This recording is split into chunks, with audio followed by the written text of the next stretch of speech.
Well, first of all, I would like to thank heartfelt to Tom Levy and his team for inviting me. I will start to reflect where proto-Israelites may have settled in Egypt. Of course, the entrance routes were the so-called Horus Way and the Wadi Tumilat area. Both regions are connected with two toponyms, Ramses and Pitom, or Pitom and Ramses. Today, we are able to identify both with perfection to Gantir, as a capital of the 19th dynasty, Pi-Ramesse, and with Pitom at el-Retaba. It took me a long time to persuade colleagues about the identification, but now this is general knowledge in Egyptology.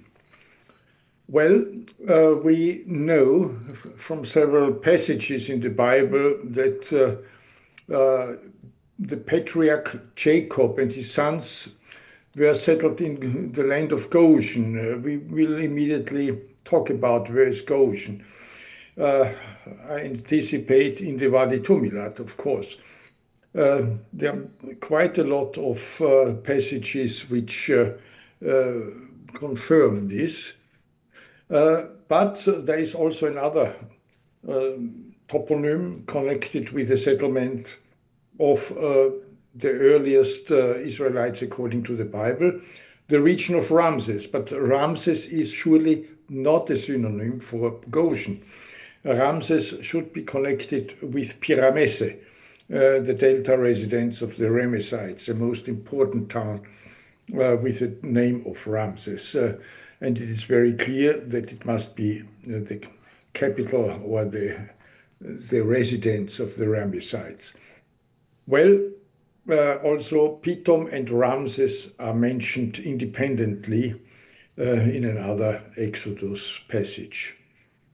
In the Wadi Tumilat, we have at least 4 toponyms, Semitic toponyms, and this is only explainable if we assume that we have a population there of speaking a Semitic language. 3 of these toponyms are written in the New Kingdom syllabic. 1 is written not in the New Kingdom syllabic and may be of an older origin connected with the Hyksos and their people who also settled in the Wadi Tumilat. Anyway, what is important, 2 of the toponyms are connected with a lake, Birkat and Gesem. Birkat is a big lake, obviously, or several lakes, and Gesem is a stormy lake, and Sarah Israelite Groll, who was an eminent Egyptologist, identified it with Goshen, the land of Goshen. It means a stormy lake which produces big waves. Well, I found a lake fitting into the Wadi Tumilat, the western part of the Wadi Tumilat. It had a length of 18 kilometers and a width of 1.8 kilometers. Very big lake. And in the Old Kingdom, this region was called the Eastern Harpoon Nome. The name already informs us that this is, yes. Anyway, in the Wadi Tumilat, the most important town or village or town or toponym is Tel el-Retaba. This was Pitom. Why? Because Petrie, who excavated it, found a temple of Atum, a primeval god. And the temple of Atum means per Atum or Pi Atum in the pronunciation of the New Kingdom. So this is very clear. Pitom was at el-Retaba. Well, we have at the a relief at the pylon of this temple, which was recorded by Flinders Petrie, and you show Ramses II slaying a nomad, a Shasu nomad, and god Atum hands him a scimitar to finish the job. This means that this fortress, Pi-Atum or Pitom, had the function of warding off influx of nomads. Anyway, we have the papyrus Anastasis 6 informing us that a group of Shasu Bedouins from the region of Edom asked for entry to the Egyptian authorities, and they were granted the entrance. And they were allowed to move until the waters of Pitom. I mean, their origin is Edom. And this doesn't mean they were Edomites, but they were Shasu Bedouins from Edom. Well, here we see the Wadi Tumilat, and in all its stretch, this is from the French expedition 1799. Well, coming back now to the two toponyms, we approach now Pi-Ramesse. Pi-Ramesse was the delta capital of the Ramessides, an enormous site of around 600 hectares, which is 6,000 tsunamis. I mean, one of the biggest towns in the ancient world at that time. It comprises Gantir, and it was situated mainly on an island, and the southern part was on el-Retaba, the northern part of el-Retaba. We first surveyed this region, and my colleague Josef Dorner, by probing hundreds of boreholes, found artificial channels, and also lakes, probably harbors, but also he was able to identify the site of the palace and the site of the temple of Amon-Re-Harachti Atum, the major temple of Pi-Ramesse. Well, also Seti I built a palace there early in the 13th century BCE, and he embellished it with faience tiles, especially the doorways, and colleagues from the Palaceos Museum Hildesheim, who took over this site for excavation, they excavated, for instance, a garrison for horses, 500 horses. They had faience workshops, they had military workshops, they had installations for chariotry, and so on and so on. And last but not least, they made a very big magnetometer survey, which revealed not only palaces and temples, but also different living quarters with houses of different sizes, showing the hierarchy in this town. This is a picture of weaponry which they found in the military workshop. But from the splendor of Pi-Ramesse, only little remained. Here, for instance, a pedestal of a colossal statue, which had 16 meters height. But most of the stone monuments were shipped to Tanis in the time of the 21st and 22nd dynasty to furnish the new residences there, because Pi-Ramesse was blocked finally, the Nile was blocked from the Mediterranean, and therefore this town was not anymore suitable as a residence. But the most important find of Pi-Ramesse, or one of the most important finds, is a stela of 400 years. It commemorates 400 years of the introduction of the cult of the Syrian storm god Baal, but he is addressed here as Set. But look here, he has horns, he has a high crown of divinities of the ancient Near East. He has this typical Syrian kilt with tassels, but he has also Egyptian accoutrements, such as the was scepter and the Ansh sign. But he's a kind of hybrid. But nevertheless, he was announced to be the ancestor god of the Ramessides. So this dynasty tried to legitimate itself as divine, and because their origin was not royal, their origin was simply bourgeois. Anyway, in our many years of excavations at el-Retaba, we had 78 field campaigns. We were able to create a companion, an archaeological companion to the temple, to the 400 years stela.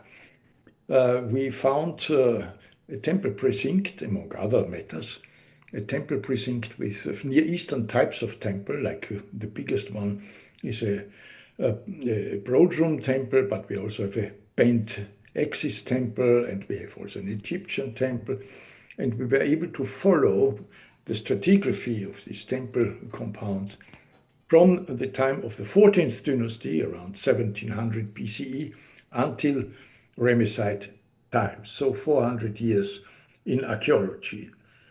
This is a seal cylinder cut locally, showing the Syrian storm god as vindicator of the sea and as a patron of the sailors, very fitting for a harbor town. And it was Horemheb who finally built a new precinct, a much bigger precinct for the storm god. In the Egyptian guise as Set, but it was the Syrian storm god. Here's the older precinct, which lasted at least into the Thutmoside period. Probably it was abandoned the Amarna period, and Horemheb restructured a big compound for the temple of Set. And in front of the pylons of this temple of Set, or of the Syrian storm god, was set up the stela of 400 years in the time of Ramses II. Okay, thus far, this is, roughly the archaeology of this site. About Israel, we have a very important stela, which all of you know, the stela from the 5th year of Merimtach, the so-called Israel stela, where Israel is mentioned together with other toponyms. It seems that while Merimtach was busy in warding off an invasion of Libyans, there was a rebellion, and we can reconstruct his campaign in Canaan from, Ashkelon to Gaza to Yenoam, which was near the Sea of Galilee. Some even think it is east of Galilee. Anyway, and then follows the name of Israel, not as a toponym, but the classifier is clearly people. Most of you are absolutely familiar with this evidence. So they were not settling on a specific place. Obviously, there were people near the Lake of Galilee. And around the same time, the new Iron Age culture spread with a very specific type of house. The oldest forum houses were found at Tel Batash, Tel Umairi, Wadi el-Lahun. And this type of house, the four-room house, is considered as a prototypical house of the early Israelites, and it lasted long. It lasted until the Babylonian exile. But at the beginning, it is a question if it was used only by the Israelites or if the ethnogenesis of the Israelites had come already to an end. It is possible that also tribes akin to Israel used this type of house. Anyway, to our surprise, this house also turned up in Egypt, but in an unexpected quarter in Thebes. Within the precinct of Aya and Horemheb, there was a kind of forum house.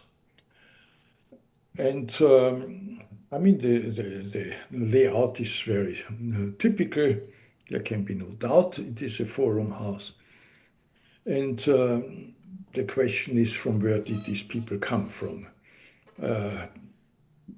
The excavators who didn't know about the forum house thought it's a shelter of temple slaves who had the task to dismantle the temple of Aya and Horemheb and to build a new temple for Ramses IV. So we are already in the 12th century BCE, very fitting, also with the chronology of the forum house in the Holy Land. Good. Now we come, if it is true that in Ramses and near Pithom lived proto-Israelites, the question is a possibility to think about an exodus? Is it a historical affair? Well, let us examine first the texts. The texts are very ambiguous. On the one hand, we'll read when Pharaoh let people go, not to take them the road of the Philistines, and he made them turn back. I mean, God led the people around the way through the Sea of Reeds. And this is interesting because this is conform with the reconstructed geography in the time of the New Kingdom, as we see immediately. But there is another text which is also strange because it mixes the Israelites left Ramesses for Sukkot. If Sukkot is Jeku, then we are in the Wadi Tumilat. They would have to go southwards instead of northwards. Very unlikely. And finally, it's read, they set out from Sukkot and then camped at Etam on the edge of the desert. Well, the story of leaving Egypt on the road of the Philistines and returning to escape the control of the many frontier fortresses and pass through the Sea of Reeds. We know today that the Balach Lakes were the Sea of Reeds because the ancient Egyptian toponym was Pa-Jufi, the papyrus thicket. And but interestingly, there is another option. If the Exodus starts from Jeku, Sukkot, there is another lake, the Timsach Lake, which offers itself as a Sea of Reeds. But we know the ancient Egyptian name of the Timsach Lake was Wachkem, the Black Sea. Anyway, there are two conflicting descriptions of the itinerary of the Exodus. We shall see that we can bind it into two events. such I mean, people living in a bigger quantity, not in hundreds, thousands, not even in thousands, I think, maybe some hundreds. It is only possible in times when the frontier control of the Egyptians didn't function. This means in time of turmoil. The first big turmoil offering itself happened in the transition from the 19th to the 20th dynasty, where there were several years of an interregnum, where several parties were fighting against each other. And there was also somebody involved. His name was Irzu, which means a self-made man. He was called the Hurrian, or let us say the Syrian. And it was the general, Seidnacht, who put an end to this. Seidnacht, in his Elephantine Stela, wrote, now His Majesty was like his father Sutech, who flexed his arms to purge Egypt of whoever had led it astray, his strength surrounding him as a protection. As for opponents before him, fear of him has seized their hearts. They flee like flocks of sparrows with a falcon behind them. They left behind silver and gold. This is a very important statement, which were in the Nile land, which they would have given to these Asiatics in order to bring quickly allies for themselves as leaders of the Nile land. But their plans failed and their hopes proved idle. Very important. But the mentioning of silver and gold as bribery poses a question: were the early Israelites involved in internal political warfare in Egypt? And was this the reason that they had to leave? Well, Abraham Malamat and also others pointed out that several texts in the Bible spoke about silver and gold, which Israelites have taken from the Egyptians. It's not mentioned why, but it is the case. Anyway, this is one option. Most likely, if there is a case for an exodus, they were fleeing the wrath of Sednacht, who was the founder of the 20th dynasty and the first king of the 20th dynasty. Most probably all this turmoil happened in Pi-Ramesse, the center of all politics at that time. There is a second possibility. Only around 10 years later, another turmoil happened. Under Ramses III, sea people tried to invade Egypt by land and by sea in big quantities. And Ramses III was able to defeat them by land and by sea. Here you have a sea battle, and you see also that on Egyptian sides, also sea people took arms. And it is interesting also that Ramses III used all his resources to strengthen the fortifications at the Isthmus of Suez and in the Wadi Tumilat. The fortress in the Wadi Tumilat was doubled, was enlarged, and the walls were until 20 meters wide. It's unbelievable. And he also built a fortress in Kolzum, in the very south of the Isthmus of Suez, in the Gulf of Suez. Here, another fortress was excavated by the French, but he also surely fortified settlements along the Horus Road. From where did he take the workmen in this remote area? I would say the probability is from the Wadi Tumilat, where you have settlers from the east, from former nomads who became sedentary. And if this is true, if you would impose on nomads heavy labor, such as making bricks, building, carrying bricks, they would disappear as soon as possible. And this may have caused another exodus. We don't know if it happened before or after the invasion of the Sea People, probably afterwards. In this case, another scenario of an exodus offers itself from Pitom, Cheku, until the end of the Wadi. Here you have another sea of reeds, and the French engineers surveyed even fords across this lake.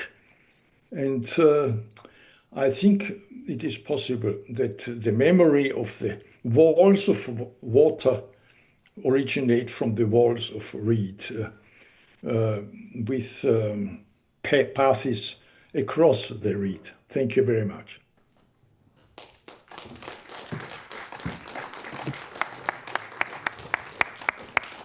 Thank you, Manfred. Any questions? We have time for 2 questions, probably. Anyone? Yes, please. Manfred, it's a pleasure to see you on screen here. We're great to be here. So, as we have noticed, so many of the new insights to the story of the Exodus have come from sometimes surprising discoveries of archaeology. So, where do you think we should excavate further, or where is there an urgency for archaeological work to save evidence that would be lost if we don't engage in those discoveries in the next years? Where in the Eastern Delta should we work? Well, I think especially in the Wadi Tumilat, I once had, applied for a survey in the Wadi Tumilat, and it was approved by the Ministry of Antiquities, but we didn't get military security there. So we couldn't start this kind of project. But what really should be done in the Wadi Tumilat, maybe one can, in our days, this is many years ago, in our days, maybe they are more open for this question. And one could make a survey in the Wadi Tumilat. Firstly, I'm sure that el-Retaba was not the only fortress. It was the biggest fortress. But there was also surely a fortress further in the east. Tel el-Mashuta only was important in the late period and in the Persian period.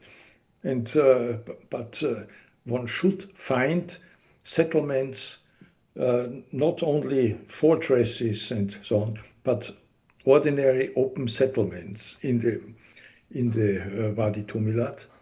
And what I was interested particularly were to find canals. Predecessor of the Darius Canal.